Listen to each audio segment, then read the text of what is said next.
pretty lies. Look me in the face, tell me that you love me, even if it's fake. Hello everyone, welcome back to my channel commerce with Anjali Talwar. So आज हम accounts का next chapter start करेंगे जो कि है financial statement analysis.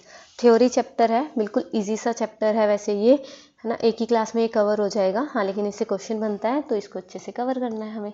So let's start with the meaning of financial statement analysis. होता क्या है, तो देखो यहाँ पे एक बहुत सी सिंपल बात क्लियर करो। पहले तो फाइनेंशियल स्टेटमेंट्स क्या होती हैं। फाइनेंशियल स्टेटमेंट बेटा वो डॉक्यूमेंट होता है जो हमें कंपनी की फाइनेंशियल कंडीशन के बारे में इंफॉर्मेशन देता है। फाइनेंशियल स्टेटमेंट में क्या आएगा, स्टेटमेंट ऑफ P&L अकाउंट आएगा, बैलेंस शीट आएगा, है ना। तो ये सब क्या है, फाइनेंशियल स्टेटमेंट है हमारे लिए। ये बात समझ आई।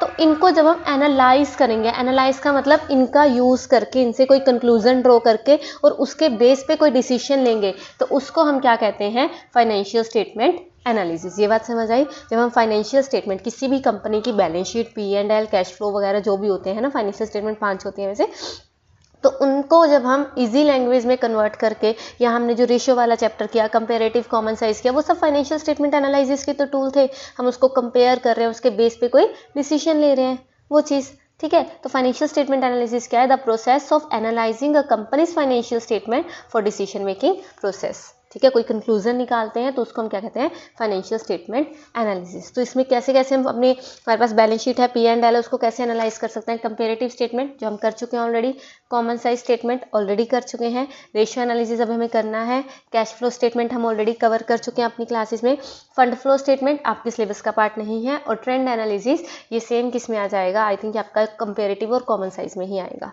ठीक है। समझ आया ये। तो ये सब क्या है, इन सब का जब हमारे पास बैलेंस शीट, P&L वगैरह सब है हमारी कंपनी का, उससे हम यहाँ तो कंपेरेटिव साइज स्टेटमेंट बना रहे हैं, राइट, या उससे हम कॉमन साइज बना रहे हैं और उससे कोई डिसीजन ले रहे हैं। उसके बेस पे हमें पता लग रहा है कि इसके एसेट्स इतने परसेंट इंक्रीज हो रही है, लाइबिलिटीज इतने परसेंट डिक्रीज हो रही है, इसकी फाइनेंशियल पोजीशन अच्छी है, लिक्विडिटी मेंटेन हो रही है कि नहीं हो रही है, उसके बेस पे, ये सारे इंफॉर्मेशन के बेस पे जब हम डिसीजन लेते हैं तो उसको हम कह रहे हैं कि हम फाइनेंशियल स्टेटमेंट्स को एनालाइज कर रहे हैं। ये बात समझ आई, ठीक है। तो क्या स्टेप्स हैं, कैसे हम फाइनेंशियल स्टेटमेंट को एनालाइज करते हैं। सबसे पहले फाइनेंशियल स्टेटमेंट्स होंगी, ठीक है, रेलिवेंट नहीं, sorry, list down the purpose of analysis. सबसे पहले क्या होगा, पर्पस क्या है, हम क्यों एनालाइज कर रहे हैं, क्या हमारा ऑब्जेक्टिव है, उसके अकॉर्डिंग अपनी फाइनेंशियल स्टेटमेंट्स को चेक करेंगे, स्टेक होल्डर्स के साथ डिस्कस करेंगे और उसके अकॉर्डिंग सारा रेलिवेंट डाटा कलेक्ट करेंगे। फिर उनको हम क्या करेंगे, टूल्स का यूज़ करके, जो पिछले स्लाइड में हमने टूल्स पढ़े, common size statement, ratio analysis, comparative वगैरह, वो करके प्रोसेस करेंगे और उसके बाद हम उसको एनालाइज करेंगे और डाटा को इंटरप्रेट करके कंक्लूजन डेवलप कर देंगे, उसको रिव्यू करेंगे और ये हमारा क्या हो जाएगा, फाइनेंशियल स्टेटमेंट एनालिसिस, डिसीजन ले लेंगे, ठीक है। वैसे आपके सिलेबस में नहीं है, बस ये आपको ब्रॉड एक एनालिसिस दे रही हूँ कि एक्चुअल में होता क्या है ये, ठीक है, ताकि आप इसको मीनिंग को अच्छे से जो है लिख सको अपने एग्जाम में। ओके, सो नेक्स्ट क्या है, ऑब्जेक्टिव या पर्पस क्या है फाइनेंशियल स्टेटमेंट एनालिसिस का, क्यों हम फाइनेंशियल स्टेटमेंट एनालिसिस करते हैं। खुद सोचो बेटा, फाइनेंशियल स्टेटमेंट को हम एनालाइज क्यों करेंगे, ताकि हम किसी कंपनी की अर्निंग कैपेसिटी के बारे में पता लगा सके। सॉल्वेंसी क्या है, सॉल्वेंसी क्या होती है कि वो जो कंपनी है वो टाइम पे लाइबिलिटी को पे कर पा रही है कि नहीं कर पा रही है, कितनी फाइनेंशियल स्ट्रेंथ है उसकी, है ना। क्या कंपेरेटिव स्टडी करेंगे उसकी अदर फर्म्स के साथ। अगर एज ए इन्वेस्टर मुझे इन्वेस्ट करना है तो मैं जितनी फर्म्स में इन्वेस्ट करना चाहती हूँ सबकी कंपेरेटिव स्टडी करूँगी ना, है ना। उसके बाद मैं ये भी चेक करूँगी कितनी कैपेबिलिटी है उसकी कि वो मेरे इंटरेस्ट या डिविडेंड पे कर देगा। बिजनेस का ट्रेंड क्या चल रहा है, बिजनेस प्रॉफिट में जा रहा है, लॉस में जा रहा है, इंक्रीज हो रहा है, डिक्रीज हो रहा है, क्या सिस्टम है उसका, है ना। बिजनेस की मैनेजमेंट कितनी अच्छी एफिशिएंटली वर्क कर रही है, क्योंकि अगर बिजनेस प्रॉफिट में है, इंक्रीजिंग कैपेसिटी है उसकी, है ना, सब सही चल रहा है, ट्रेंड इंक्रीजिंग है, प्रॉफिटेबिलिटी बढ़ रही है, तो मतलब मैनेजमेंट अच्छे डिसीजन ले रही है, मैनेजमेंट एफिशिएंट है। और इन्फॉर्मेशन, जब मैनेजमेंट को भी इन्फॉर्मेशन चाहिए होती है, यूजफुल इन्फॉर्मेशन, वो भी किसका यूज़ करते हैं बेटा, फाइनेंशियल एनालिसिस का। इसी नेक्स्ट क्या है, फाइनेंशियल एनालिसिस का यूज़ कौन कौन करेगा और क्यों करेगा। तो ये आ जाएगा कौन कौन क्यों करते हैं फाइनेंशियल स्टेटमेंट का एनालाइज। इन्वेस्टमेंट डिसीजन लेने, अभी मैंने आपको बताया एज ए इन्वेस्टर अगर मुझे किसी कंपनी में इन्वेस्ट करना है तो मैं फाइनेंशियल स्टेटमेंट एनालिसिस का यूज़ करूँगी। Credit decision, as a creditor मुझे कोई क्रेडिट पे सामान देना है तो भी, है ना। डिविडेंड डिसीजन, जब कंपनी डिविडेंड डिसीजन लेते हैं, डिविडेंड क्या होता है कि प्रॉफिट का कितना पार्ट एज डिविडेंड देना है हमें और कितना पार्ट रिटेन्ड अर्निंग्स की फॉर्म में हमें अपने पास रखना है। तो वो चीज़ हमें कहाँ से पता लगेगी कि ऑलरेडी हमारी लिक्विडिटी कितनी है। अगर हमारे पास अच्छे कैश फ्लो हैं, इनफ्लो अच्छे हैं, कैश मतलब हमारे पास इक्विवेलेंट्स ज़्यादा है तो हम डिविडेंड ईजिली दे सकते हैं, है ना, वो चीज़। उसके बाद बिजनेस का ट्रेंड वही आ गया कि प्रॉफिट में जा रहा है या लॉस में जा रहा है, साल बाय साल इंक्रीज हो रहा है, कितना परसेंट इंक्रीज हो रहा है, और बहुत सारे मैनेजमेंट डिसीजन लेने के लिए भी इसका क्या किया जाता है, यूज़ किया जाता है, राइट।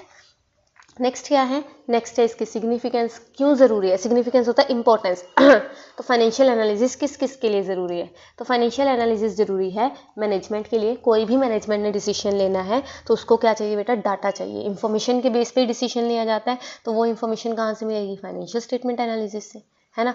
इन्वेस्टर, वो भी मैंने आपको 2 बार पॉइंट बता दिया कि एज ए इन्वेस्टर मैं जब भी मैं किसी कंपनी में इन्वेस्ट करूंगी तो मैं उसके फाइनेंशियल स्टेटमेंट्स तो चेक करूंगी ना, उसको एनालाइज तो करूंगी।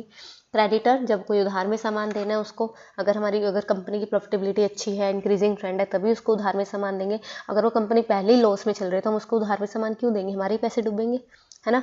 गवर्नमेंट ये चेक करेगी कि सारे रूल्स रेगुलेशन को फॉलो किया जा रहा है, कॉर्पोरेट सोशल रिस्पॉन्सिबिलिटी जो हमारी है वो निभाई जा रही है कि नहीं निभाई जा रही, ठीक है। फाइनेंशियल इंस्टीट्यूशंस, बैंक वगैरह हो गए, जब हम बैंक वगैरह से लोन लेते हैं, फाइनेंशियल इंस्टीट्यूशन से क्रेडिट लेते हैं, उस टाइम पे वो भी हमारी फाइनेंशियल स्टेटमेंट को एनालाइज करेंगे। एम्प्लॉयज़ चेक करेंगे कि जितनी प्रॉफिटेबिलिटी हो रही है क्या उसके हिसाब से हमें बोनस मिल रहा है कि नहीं मिल रहा है। स्टॉक एक्सचेंज अथॉरिटीज़ होगी कि जो शेयर डिवेंचर हमारी इस कंपनी के हमारे जहाँ स्टॉक एक्सचेंज में डील हो रहे हैं वो कैसा परफॉर्म कर रही है, राइट, वो रूल रेगुलेशन को पूरा कर रही है कि नहीं कर रही है, सही भाई इन्वेस्टर जो हमारे इन्वेस्टर्स होते हैं उनके साथ एक्सप्लॉयटेशन तो नहीं हो रहा, तो इन चीज़ों का ध्यान रखेगी। टैक्सेशन अथॉरिटी ये चेक करेगी कि सही टैक्स भर रहे हैं कि नहीं भर रहे। रिसर्चर्स होते हैं, बहुत सारे हमारे रिसर्चर्स होते हैं, है ना, जो PhD वगैरह कर रहे होते हैं, तो वो भी कई कंपनीज़ को एनालाइज करते हैं अपनी रिसर्च वर्क के लिए। और अदर पार्टीज़ और भी बहुत सारे हैं। स्टेक होल्डर क्या होता है, स्टेक होल्डर होते हैं कोई भी ऐसी पार्टी जो हमारी कंपनी में डायरेक्टली और इनडायरेक्टली इंटरेस्टेड है। तो फॉर एग्जाम्पल जो होने वाले इन्वेस्टर है, हो सकता है हमारे इन्वेस्टर हो जाए, कस्टमर्स हैं, टू बी कस्टमर्स हैं, है ना, तो ये चीज़ें भी हमारी फाइनेंशियल स्टेटमेंट को इफेक्ट करेंगी। समझ आया, इजी। एंड लास्ट है अब इसकी लिमिटेशन। देखो हर चीज़ के अगर मेरिट्स हैं तो उसके डिमेरिट्स भी होते हैं, तो इसकी लिमिटेशंस क्या है। तो मुझे एक बात बताओ, फाइनेंशियल स्टेटमेंट को एनालाइज कर रहे हैं तो अगर फाइनेंशियल स्टेटमेंट बैलेंस शीट ही गलत बनी हुई है या उसमें हमने विंडो ड्रेसिंग कर रखी है, उसमें ही कल्ला क्वांटिटेटिव डाटा लेके चल रहे हैं हम लोग, जो हमने फाइनेंशियल स्टेटमेंट की लॉसेस पड़े थे ना, लिमिटेशंस, वो ही सेम उसी चीज़ को उठा के हम उसको एनालाइज कर रहे हैं, राइट, तो वही सेम उसकी लिमिटेशंस हुई कि नहीं हुई, तो वही सेम आ जाएगा। फाइनेंशियल स्टेटमेंट की जितनी भी लिमिटेशन है वो सारी लिमिटेशन उसके एनालिसिस की भी होगी। सेम वैसे अगर वो भी विंडो ड्रेसिंग से इफेक्टेड है, विंडो ड्रेसिंग क्या होता है, शो ऑफ के एसेट ज़्यादा दिखा दी, प्रॉफिट ज़्यादा दिखा दिया, तो एनालिसिस में भी ज़्यादा ही आएगा, है ना। ये प्राइस लेवल में चेंज तो नहीं दिखाती हमें, प्राइस लेवल में कितना चेंज आया। अच्छा, डिफरेंट अकाउंटिंग पॉलिसीज़, कोई कंपनी है वो किसी और तरीके से अकाउंटिंग पॉलिसीज़ कोई और अपना रही है, कोई और कंपनी कोई और अपना रही है, तो हम कैसे कंपेयर कर लेंगे कंपनी वाइज, है ना। उसके बाद एनालिस्ट कितना पर्सनल एबिलिटी कितनी, वो कितने अच्छे से अपना काम कर रहे हैं या कितनी पर्सनल बियासनेस वो शो कर रहा है, वो चीज़। फोरकास्टिंग, क्योंकि हमारा रिस्क हमेशा रहता है, हम प्रेजेंट से फ्यूचर को 100% फोरकास्ट नहीं कर सकते।